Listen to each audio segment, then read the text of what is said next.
Assalamualaikum warahmatullahi wabarakatuh.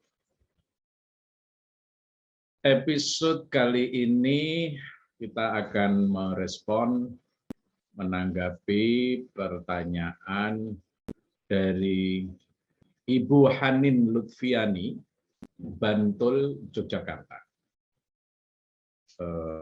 Pertanyaannya sebagai berikut. Saya hidup di pesantren dan notabene-nya tetangga kami adalah kaum Katolik dan bahkan terdapat satu gereja besar yang sangat merangkul warga Muslim kalangan abangan. Namun terdapat banyak perbincangan di belakang seperti gereja berusaha untuk menyebarkan ajaran di momen-momen tertentu. Namun saya tidak tahu kebenaran di belakangnya. Bagaimana saya mensikapi pembicaraan-pembicaraan yang berusaha menjatuhkan agama lain,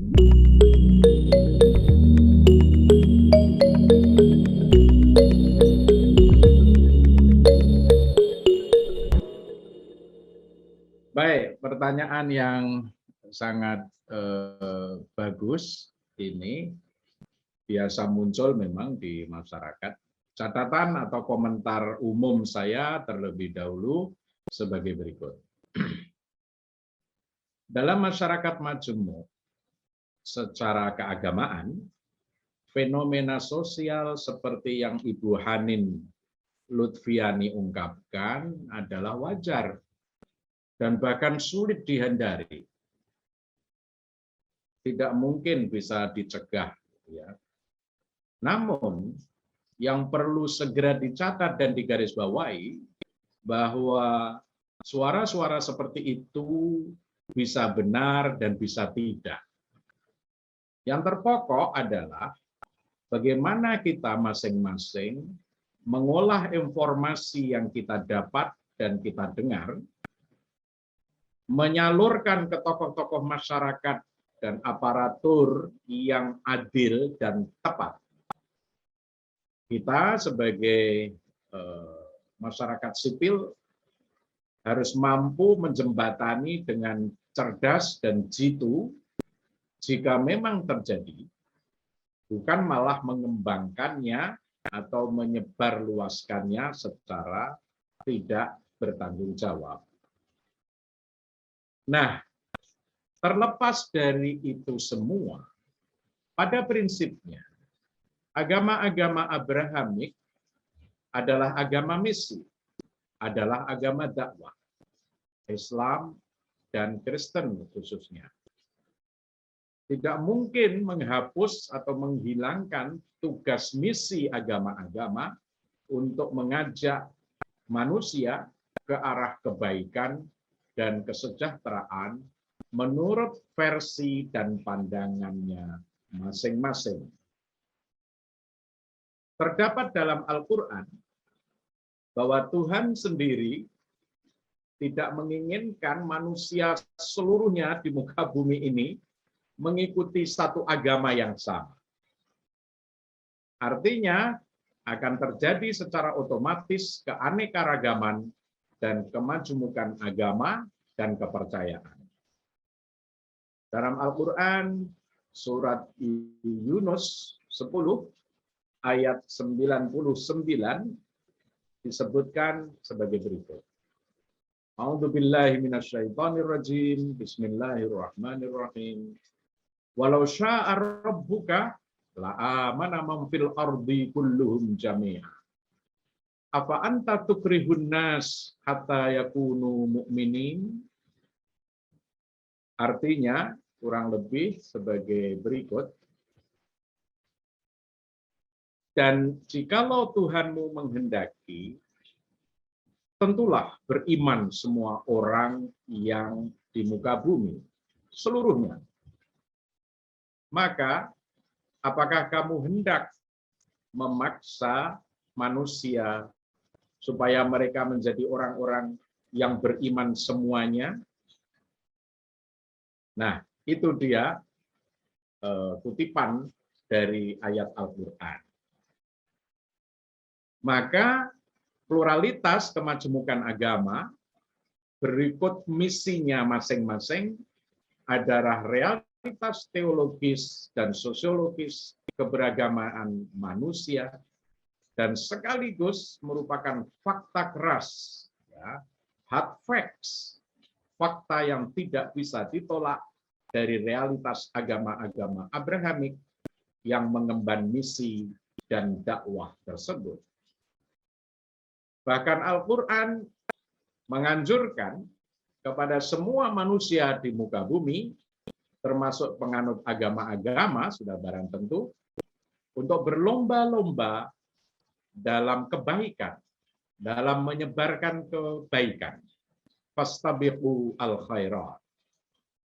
Berlomba-lomba dalam berbuat kebajikan dengan tetap memperhatikan batas-batas kepatutan, kesopanan, public order, ketertiban umum, dan keadaban publik, dan keramah tamahan teologis yang disebut theological hospitality.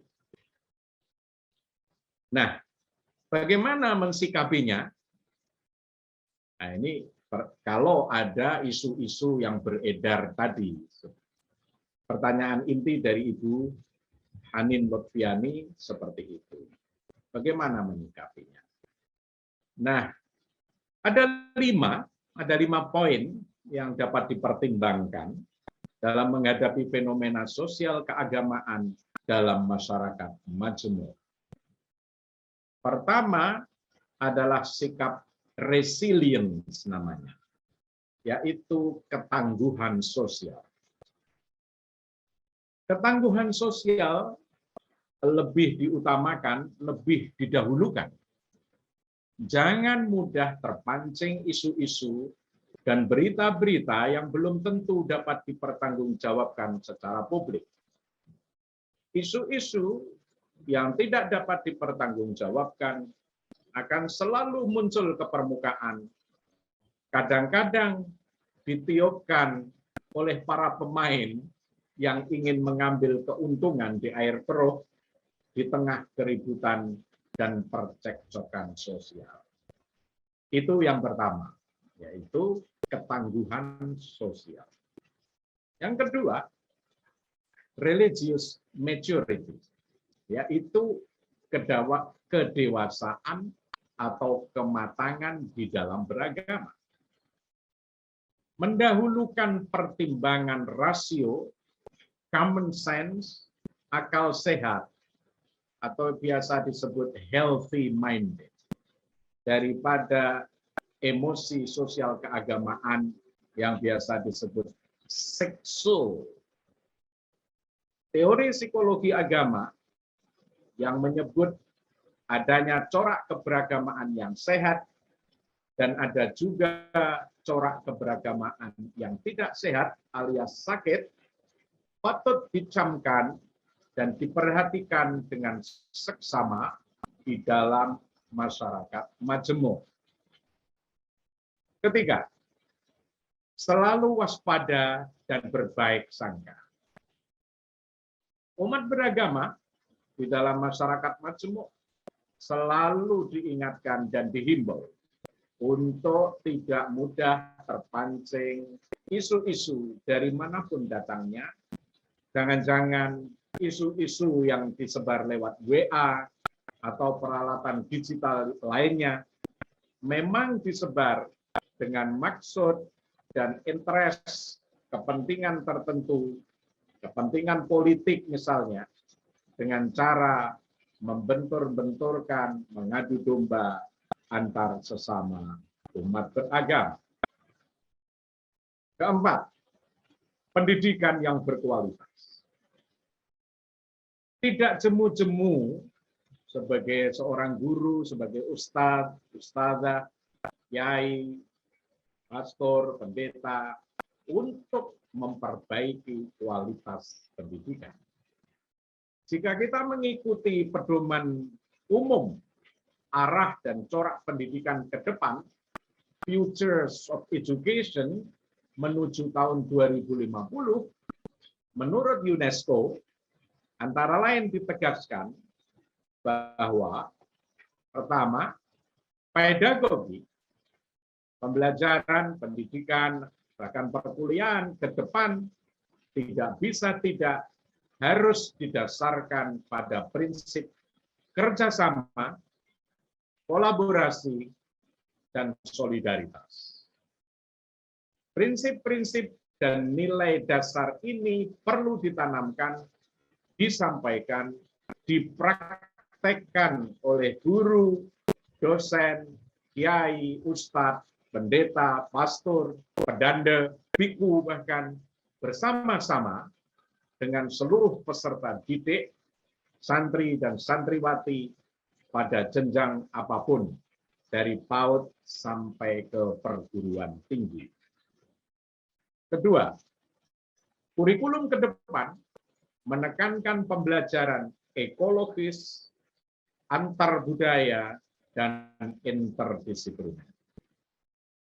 Kurikulum ini mendukung siswa untuk mengakses dan menghasilkan pengetahuan sambil juga mengembangkan kapasitas peserta untuk mengkritik keadaan sosial sekitar yang dirasakan tidak nyaman dan menerapkan perbaikan dari yang dikritik dalam kehidupan yang nyata.